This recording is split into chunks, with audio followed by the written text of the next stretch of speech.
આજે આપણે પોકેટ સમોસા બનાવવાના છે। નોર્મલ સમોસા તો આપણે ખાતા જોઈએ છીએ, તો ચાલો રેસીપીની શરૂઆત કરીએ। એની માટે આપણે મેંદો લીધો છે, તેમાં અજમો, કલોંજી, મીઠું અને મોણ માટેનું તેલ આ બધું જ નાખીને આપણે લોટ બાંધવાનો છે। લોટને આપણે 15 મિનિટનો રેસ્ટ આપીશું, ત્યાં સુધીમાં બટેકાના માવો બનાવી લઈએ।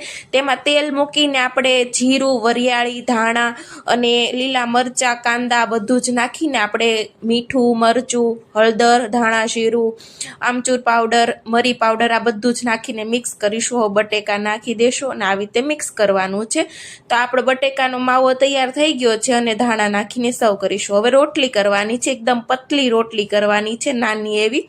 તો એને ચોરસ એવો શેપ આપી દેશું ને વચ્ચે આપણે બટેકાનો માવો મૂકવાનો છે। અને જો આવી રીતે હું બતાવું છું એવી રીતે ચારેય ખૂણા મિક્સ ભેગા કરવાના છે અને આવી રીતે આપણે તેનો શેપ આપીશું પોકેટ જેવો।